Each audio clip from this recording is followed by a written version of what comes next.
Hi folks, I want to talk to you about circularity because in the internal arts, circularity is supposed to be a big deal.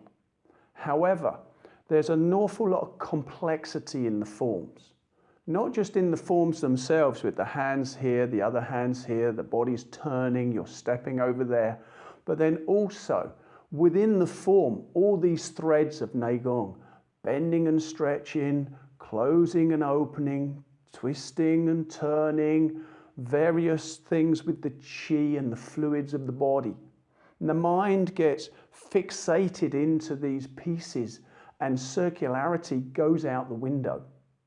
And yet without circularity, the body is continuously starting and stopping and therefore generating inertia and reducing the flow of blood and chi in the body.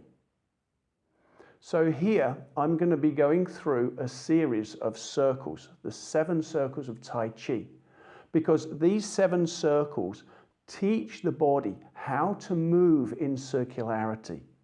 And it gives you a short set that can be done as a solo practice that allows you to embed circularity into your body to a depth that it will naturally start showing up in your Qigong and your Tai Chi forms. If you don't do something to work on circularity, then your forms will always have inertia. Now, first of all, circularity obliterates inertia because when the body's moving purely in a circular form, then you won't ever stop and you won't ever start.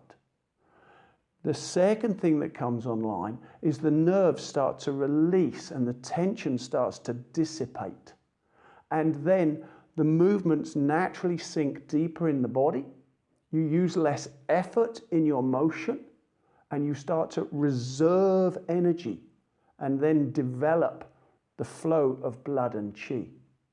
When blood circulates strongly through the body, it comes out to the capillary beds, it floods the capillary beds in a slow motion, smooth, gentle, repetitive exercise, rather than needing the heart to increase its pulse in order to push the blood to the extremities.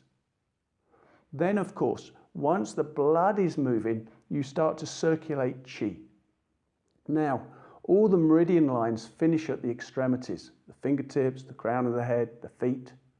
And once the chi starts to circulate strongly through the meridian lines, you start to develop more energy.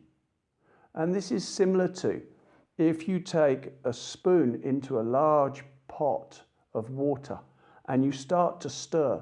Initially, you just disturb the water where the spoon is moving. But if you continuously move smoothly and stir the pot, eventually all the water starts to move. So you start to move in circles. You start to generate circularity in the body. And that circularity starts to move chi. And when the chi starts to move, the chi deeper in your system and also in the etheric field starts to come into play. It starts to get involved and it starts to move. And that starts to develop more and more chi. At the end of the practice, you can take that chi, you can bank it for the future, or you can take that chi and do other things. So, we're going to go through the 7 circles, and the 7 circles are on the 3 planes. And when those circles join together, then you get deep circularity in the body, you get smooth motion, you release tension, you increase blood flow chi development, and you leave the body in a very soft and restful state.